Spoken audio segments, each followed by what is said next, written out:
You really think you deserve that money? My brother snapped across the courtroom. I stayed quiet, hands shaking as he smirked at the judge. Then the judge leaned forward and said, "Let's review that signed document." My name is Rachel Turner. I'm 34 years old. Most people who know me would describe me the same way: quiet, patient, easy to overlook. I've spent most of my adult life as a dental assistant, clocking in early and leaving late, saving whatever I could after rent and groceries. Nothing glamorous, nothing easy.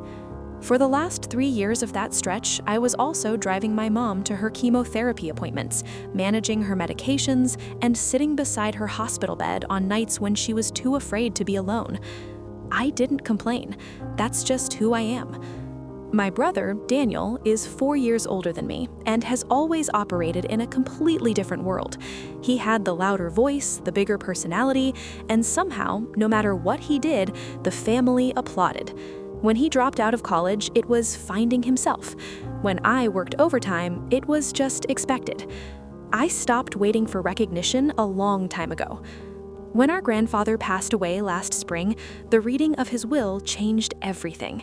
He left me $85,000, every cent. I sat in that lawyer's office with my hands folded in my lap, and I genuinely couldn't breathe. It wasn't just money. It was years of quiet conversations on his porch, bringing him soup when he was sick, listening to his stories when no one else had time. It was proof that someone had seen me, really seen me. Daniel didn't see any of that. He saw a number he wanted. If you've ever been treated like you didn't deserve what was rightfully yours, hit that subscribe button right now. Leave your story in the comments because I want to read it. And click hype if you've ever had to fight for something that was already yours. Before the ink on the will was even dry, Daniel interrupted the lawyer mid-sentence. "That has to be a mistake," he said, his voice tight and controlled. She manipulated him. Everyone knows she was always around him for the money. The room went cold. A few family members shifted in their seats and avoided my eyes. The lawyer cleared his throat and kept reading, but the damage was already started. Within a week, Daniel had hired an attorney and filed a legal challenge. His claim was undue influence, meaning he was accusing me of pressuring our grandfather into changing his will. I had done nothing of the sort, but accusations don't need to be true to be damaging. At a small dinner that my aunt hosted, Daniel looked across the table at me and said, "Enjoy it while you can. The court will fix this." He smiled when he said it. That smile told me everything. He wasn't angry, he was confident, and that was scarier than anger. I found out shortly after that he had already contacted the bank trying to flag the account. He hadn't gotten far, but the attempt itself made my hands go cold when I heard about it. The exclusion started slowly. My aunt called one evening and told me in a voice that had no warmth in it at all, "It's better if things cool down for now." I wasn't invited to my cousin's birthday gathering. I wasn't included in the family group chat anymore. At a grocery store near my apartment, a woman who had known our family for 20 years stopped me by the cereal aisle. She looked at me like I had done something shameful. She said, "I didn't expect that from you," and walked away before I could respond. I stood there holding a box of oatmeal and felt something crack open inside me. Then Daniel made his move. He called me directly and told me to settle out of court for half the money. "Take the deal or you'll lose everything." His voice was smooth and certain. He genuinely believed I would fold, that I would do what I had always done, which was to make things easier for everyone else at my own expense. I didn't agree to anything, but I also didn't let him hear how shaken I was. I got off the phone and I started writing everything down. Every call, every date, every conversation. I opened a notebook and I documented it all. And while I was doing that, I started noticing the holes in his story. His timeline didn't add up. His claimed closeness with our grandfather had almost no evidence behind it. He hadn't visited more than twice in the final 2 years of grandfather's life. I had been there every week. What they didn't know was that I had something no one had thought about.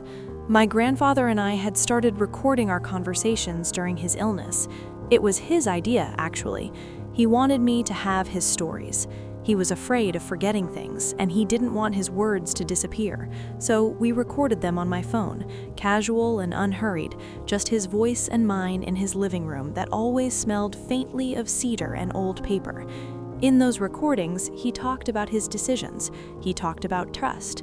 He spoke clearly and without any confusion about why he had made the choices he made and who in his family had truly shown up for him. I had never told anyone those recordings existed. I hadn't thought I would need them, until now. I reached out to a lawyer who had known my grandfather for years, a calm and methodical man named Mr. Ellison. He met with me at his office, listened to everything without interrupting, and then said simply, "Your grandfather was very clear about his decisions." He agreed to represent me. We spent several evenings reviewing the will, the supporting documents, and the recordings. Meanwhile, Daniel was growing louder and more certain. He told people at a family gathering that I wouldn't last 5 minutes in court. Everyone around him seemed to believe it. The court date felt enormous and close at the same time.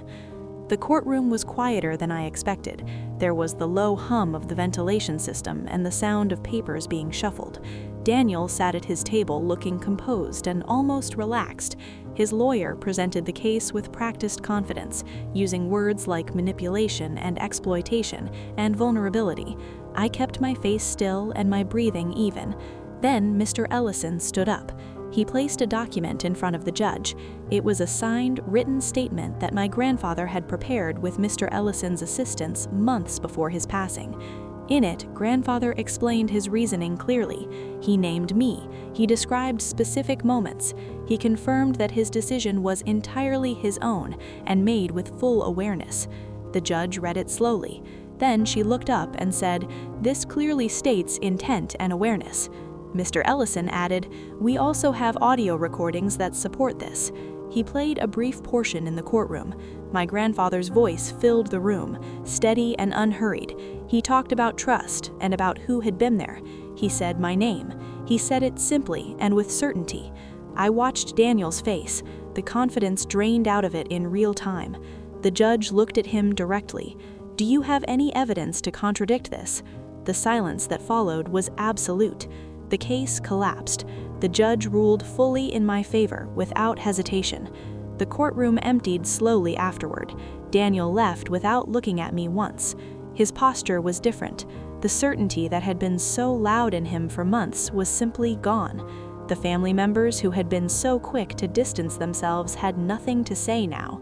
The silence from them felt different than before. Before, it had felt like judgment. Now, it just felt like absence. I didn't celebrate in the parking lot. I sat in my car for a few minutes and let the quiet settle around me. That $85,000 was never really about the amount. It was about being seen. It was about my grandfather knowing what I had given and choosing to say so in the most permanent way he could. And it was about me finally refusing to disappear just to keep the peace. I had spent my whole life being the easy one, the accommodating one, the one who didn't make noise.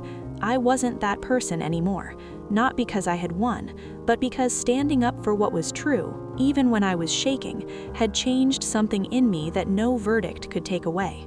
I stopped needing their approval the day I walked out of that courtroom. If your family has ever tried to take something that was rightfully yours, you know how much it costs to fight back. Not just financially, emotionally. Share your story in the comments. I'm listening. Subscribe to stand alongside others who have been through it, and click hype to help this story reach someone who needs to hear it right now. Your support genuinely means everything. Did this story hit close to home? Like the video, leave your thoughts below, and click hype to help others find it. You showing up here makes a real difference.